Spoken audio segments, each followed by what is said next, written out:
Hai, siapa di sini para pecinta masker? Mulai dari sheet mask, peel off mask, clay mask, dan lain-lain. Penting buat kalian tahu apa aja sih ingredient yang ada di masker tersebut.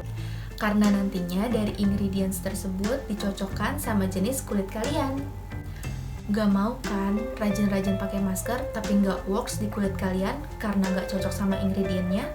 Nah, sesuai judul yang tertera di video ini, kali ini aku akan ngebahas 2 ingredient yang ada di clay mask. Apa sih clay mask itu?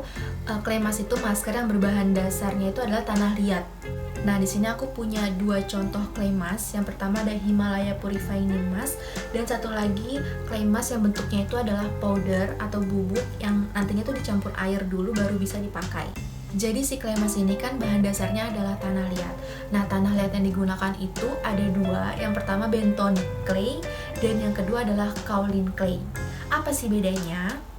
Secara keseluruhan clay mask itu fungsinya sama-sama untuk membersihkan pori-pori, menyembuhkan jerawat, dan detox wajah. Lalu apa bedanya bentonite clay dan kaolin clay? Yang pertama, bentonite clay itu cenderung memiliki kemampuan mengikat racun. Dan jenis bentonite clay ini memiliki julukan healing clay karena dia mempunyai kemampuan untuk menyembuhkan masalah-masalah kulit. Misalnya kulit yang berjerawat, pori-pori tersumbat, dan kemerahan. Bahkan si jenis bentonite clay ini juga memiliki kemampuan untuk meredakan gatal pada kulit yang eczema. Lalu yang kedua adalah kaolin clay. Nah, fungsinya apa?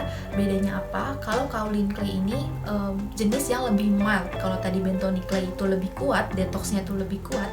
Justru kalau kaolin clay ini tuh yang lebih ringannya lagi. Kaolin clay memiliki kemampuan detox yang lebih lembut daripada si jenis bentonite clay. Nah, selain fungsi umumnya, kaolin clay juga memiliki fungsi untuk menyamaratakan warna kulit. Contoh dalam 2 masker ini, 2 clay mask yang aku punya.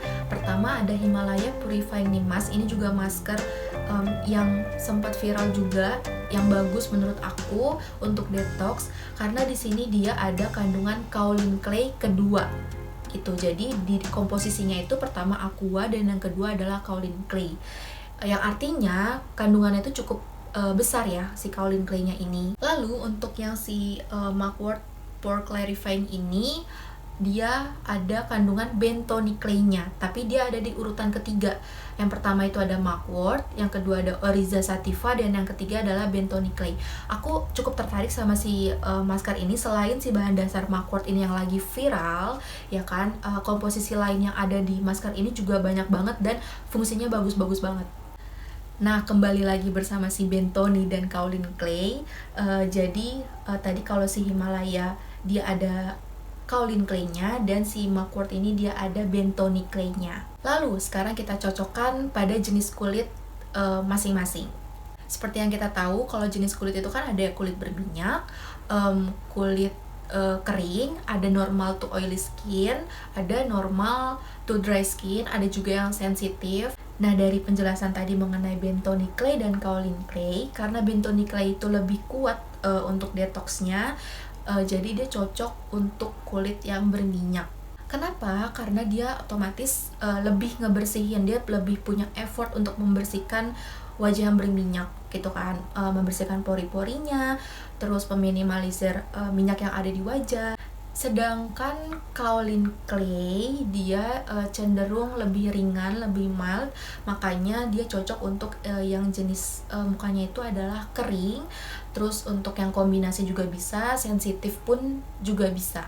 Walaupun si 2 masker ini memiliki fungsi yang sama, tapi mungkin kalau yang bentonite clay ini lebih baik digunakan sama yang memiliki kulit berminyak gitu. Jadi kalau orang yang memiliki kulit sensitif itu kurang dianjurkan, kurang disarankan. Walaupun demikian, lebih baik kalau menggunakan clay mask mau yang kandungannya kaolin atau bentonite itu lebih baik jangan tunggu sampai kering 100%. Kenapa? Mau bentonite clay atau kaolin clay dia akan kasih efek kering setelahnya gitu.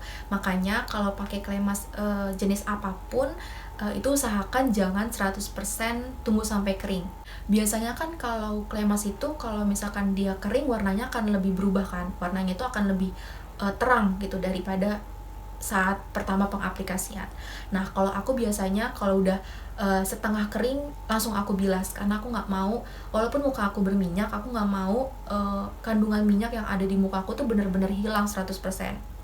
Nah, kira-kira itu tadi pembahasan aku mengenai Bentonic Clay dan Kaolin Clay. Setelah ini teman-teman, kalau kalian punya clay mask di rumah, silahkan baca komposisinya. Karena aku seneng banget sih baca komposisi dari berbagai macam skincare, terutama masker-masker, karena aku suka banget pakai masker gitu. Terutama si clay mask ini, aku juga akhirnya tahu komposisi yang ada di masker yang aku pakai. Misalkan muka aku lagi kombinasi ke kering nih gitu kan, jadi aku bisa pakai si Kaolin Clay gitu. Nah, terus kalau misalkan muka aku nih cukup lagi sering keluar rumah, lagi sering kena paparan polusi dan lain-lain, nah aku pakai si Bentonic Clay ini gitu. Jadi disesuaikan aja sama kondisi kulit kalian gitu, butuhnya yang Bentonic Clay kah atau si Kaolin Clay. Nah, itu dia tadi 2 ingredient yang udah aku jelasin mengenai Bentonic Clay dan Kaolin Clay. Mungkin setelah ini aku akan ngebahas si mugwort ini, karena dari komposisinya aku cukup tertarik dan menurut aku ini bagus maskernya, karena aku udah beberapa kali pemakaian. Buat kalian yang mau aku bikinin videonya, coba komen di bawah. Komen di bawah juga kira-kira apa sih masker favorit kalian. Semoga penjelasan aku kali ini membantu untuk kalian para pecinta masker. Jangan lupa di like video ini. Oke? Bye-bye!